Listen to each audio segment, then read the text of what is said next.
واحدة وخلق منها زوجها وبث منهما رجالا كثيرا ونساء واتقوا الله الذي تساءلون به والأرحام إن الله كان عليكم رقيبا.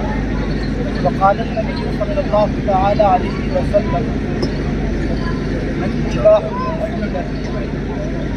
وقال النبي صلى الله تبارك وتعالى عليه وسلم أربع من المرسلين الحياة والتعفف والصداق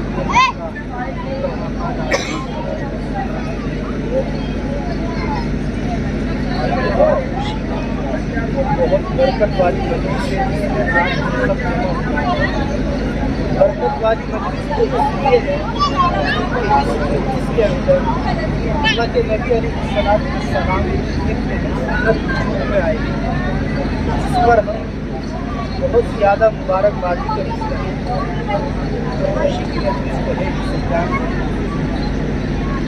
نکاح کے تعلق سے چند باتیں ہم ذہن میں رکھیں اس کے بعد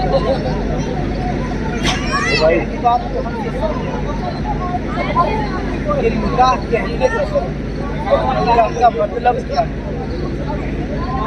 ہم مسلمان کتنی مجلسیں ایسی ہوتی ہیں جن میں نکاح ہوتا ہے اور ہم ان مجلسوں میں شرکت کرتے ہیں. ہم میں سے بہت سارے لوگ شادی شدہ ہیں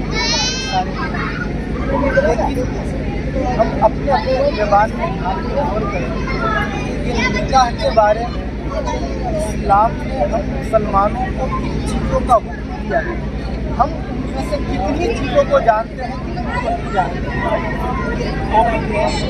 جس پر میری گزارش ہے کہ آپ سب غور کریں اور نکاح کے بارے میں قرآن کی آیتیں اللہ کے نبی علیہ السلام کی جو احادیث آپ کے جو پیغامات ہم ان کی اسٹڈی کریں اور ان پر عمل کریں.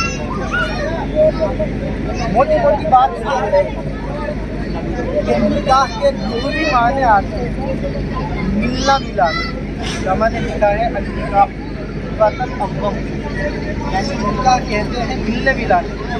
اس کو آسان لفظوں میں سمجھیں کہ ایک لڑکی جس لڑکے کے لیے نکاح سے پہلے جائز نہیں کے لیے اس سے ملنا ملاقات کرنا دیکھنا حرام تھا گناہ تھا. نکاح کے بعد اس لڑکے کے لیے وہ لڑکی اور اس لڑکی کے لیے وہ لڑکا حلال ہو جاتا ہے.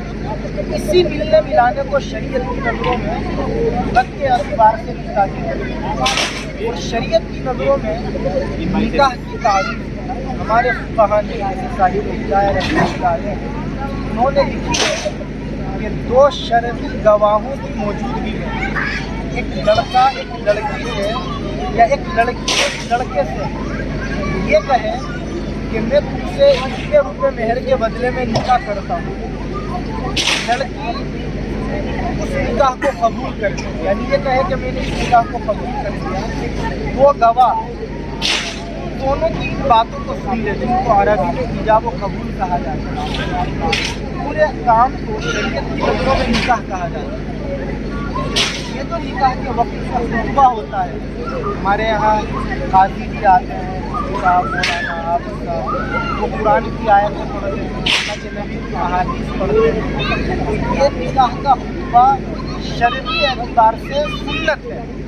سنت اس لیے ہے کہ اللہ کے نبی علیہ السلام نے صحابہ نے اور ان کے بعد تابعین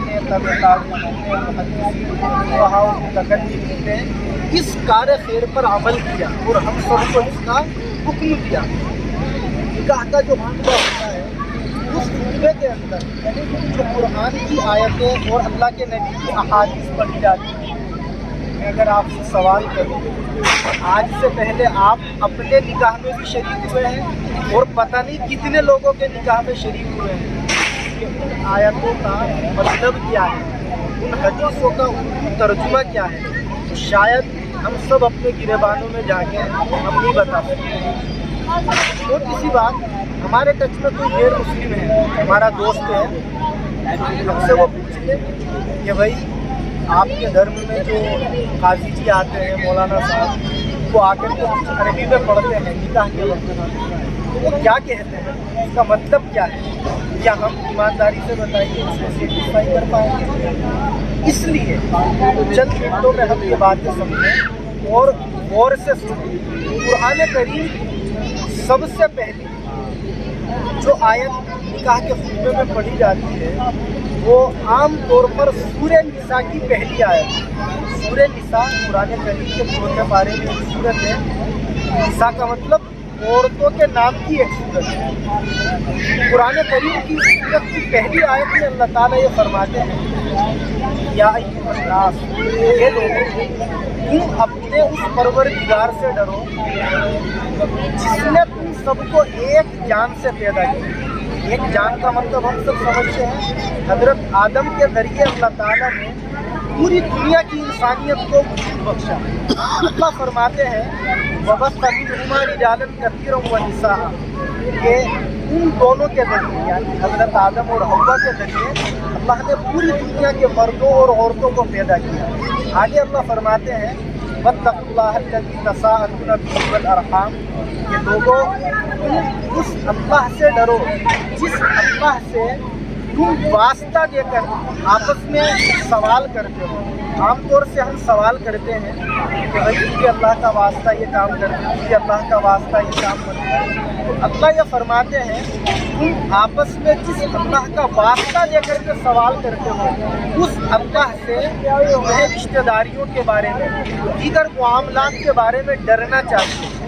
اللہ کے نبی علیہ السلام جو احادیث نکاح کے موقع پر پڑھی جاتی ہیں تو بہت ہیں، آیتیں بھی کو رہنے دو کیونکہ بارش پڑ رہی ہے۔ ان میں ترمذی شریف کی ایک روایت ہے 1062 نمبر کی۔ اللہ کے نبی علیہ السلام نے فرمایا کہ دنیا کے اندر جتنے بھی نبی اور رسول آئے ہیں ان سب کی 4 ایسی سنتیں ہیں تو سب نے ان پر عمل کیا۔ ان میں ایک سنت نکاح ہے۔ نکاح یہ اللہ کے تمام نبیوں کی سنت ہے جس کی فضیلت اللہ کے نبی نے بہت زیادہ بیان فرمائی۔ ایک روایت میں اللہ کے نبی علیہ السلام یہ فرماتے ہیں کہ اذا تزوج العبد فقد استكمل نصف الدین، جب کوئی بندہ شادی کر لیتا ہے تو اس کا آدھا دین محفوظ ہو جاتا ہے۔ فلیتق اللہ فی باقی، اب اسے آدھے دین کے بارے میں اللہ سے ڈرنا چاہیے۔ آدھا دین کب مکمل ہوگا؟ جب ہم شادی کے بعد بیوی کا بھی حق ادا کریں گے، ماں باپ کا۔ یہ نہیں ہونا چاہیے کہ ہم بیوی کے چکر میں اپنے ماں باپ کو پس پشت ڈال دیں۔ اور بیوی کا کب آدھا ایمان مکمل ہوگا؟ جب وہ اپنے شوہر کی بھی خدمت کرے، اس کے حقوق ادا کرے، اور ساتھ ساتھ جو اس خاندان کے لوگ ہیں، چاہے وہ اپنے خاندان کے ہوں یا سسرال کے خاندان کے ہوں، ان سب کے حقوق مکمل طور پر ادا کریں۔ شوہر بیوی ایک دوسرے کے حقوق ادا کریں گے، ایک دوسرے کے خاندان کے حقوق ادا کریں گے۔ اللہ کے نبی کی حدیث کا مطلب یہ ہے کہ آدھا دین بھی اللہ آپ کا مکمل فرما دیں گے۔ اس لیے ہم سب کوشش کریں اپنی بیویوں کے حقوق ادا کریں، اور بیویوں کو چاہیے کہ وہ اپنے شوہروں کے حقوق ادا کریں۔ اللہ کے نبی علیہ السلام نے شوہر بیوی کو ایک دوسرے کے حقوق ادا کرنے کے لیے اتنا فورس کیا ہے آپ تصور نہیں کر سکتے۔ ایک روایت سے اندازہ لگائے میں بات نہیں کروں، آپ نے باضابطہ حکم فرمایا۔ بخاری شریف کی 5056 نمبر کی یہ روایت ہے کہ من استطاع منکم الباءۃ فلیتزوج، کہ تم میں سے جو انسان شادی کے بعد بیوی کے حقوق ادا کرنے کی طاقت رکھتا ہو اسے چاہیے کہ وہ شادی کرے۔ اور آگے فرمایا وَمَن لَّمْ يَسْتَطِعْ فَعَلَيْهِ بِالصِّيَامِ، جو آدمی بیوی کے حقوق ادا کرنے کی صلاحیت نہ رکھتا ہو اسے چاہیے وہ شادی نہ کرے۔ البتہ جو خواہش اندر سے جنم لیتی ہے اس کو کنٹرول کرنے کے لیے وہ روزے رکھے، اس کے ذریعے وہ آدمی ٹھیک ٹھاک چلے گا۔ آپ غور کریں اس روایت پر، آپ نے باضابطہ فرمایا اگر شادی کرنے کے بعد بیوی کے حقوق ادا کر سکتے ہو تو شادی کرو، ورنہ روزے رکھو، شادی کی ضرورت نہیں۔ بیوی کے حقوق یہی ہیں کہ شادی کے بعد ہم اس کو نان و نفقہ دیں، رہنے کے لیے گھر دیں، اس کی بیماری کا، اس کی تمام ضرورتوں کا ہم خیال کریں. اگر ہم نے خیال نہیں کیا تو آئے دن جو ہم اخباروں میں پڑھتے ہیں, نیوز میں سنتے ہیں, فلاں لڑکی کو شوہر نے پریشان کیا, اس کی وجہ سے اس نے موت کو گلے لگا دی. یہ سب سماج اور سوسائٹی میں نہیں ہونا چاہیے, اور یہ جب نہیں ہوگا جب ہم سب اپنے اپنے طور سے اپنی بیویوں کے حقوق ادا کریں, ارادہ کریں سب کہ انشاءاللہ بیویوں کے تمام حقوق ہم مکمل طور پر ادا کرنے کی کوشش کریں گے. اللہ کے نبی نے فرمایا کہ نکاح میری سنت ہے, اور دوسری روایت میں فرمایا کہ جو میری سنت سے منہ موڑے اس کا مجھ سے کوئی تعلق نہیں ہے. اللہ تعالیٰ اس نکاح کی برکت فرمائے شبیر بھائی کے, اور ہر اعتبار سے اللہ تعالیٰ اس نکاح کو خیر و ذریعہ بنائے, اور ہم سب کو ان موٹی باتوں پر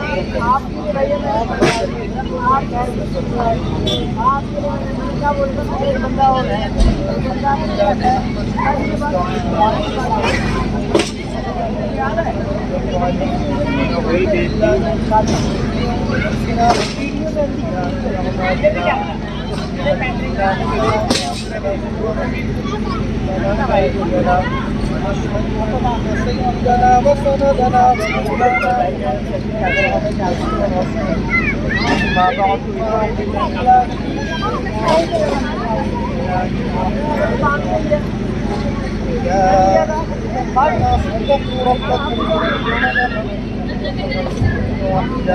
وخلق منها زوجها وبث منهما رجالا كثيرا ونساء واتقوا الله الذي تساءلون به والارحام ان الله كان عليكم رقيبا. قال الله تعالى يا ايها الذين امنوا اتقوا الله حق تقاته ولا تموتن الا وانتم قال الله تعالى يا أيها الذين آمنوا اتقوا الله وقولوا قولا سديدا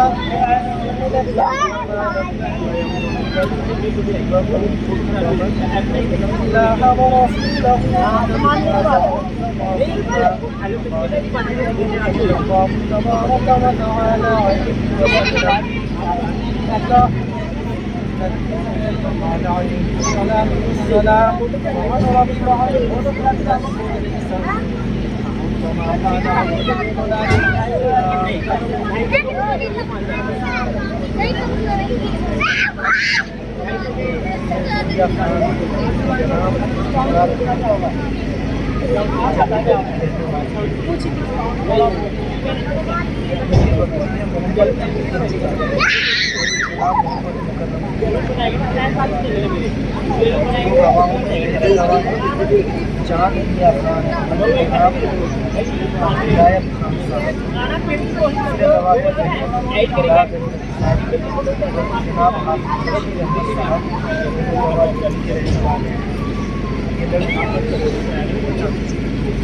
سونے کے ٹھیکے کے بدلے ہے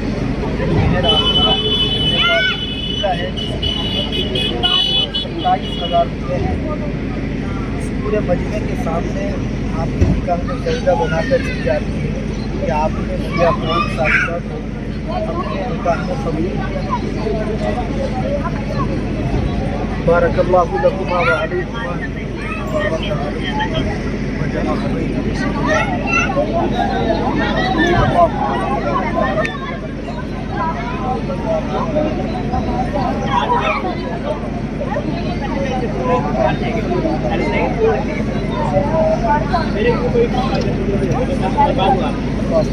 آپ بتائیے نا ہماری بات ہم نے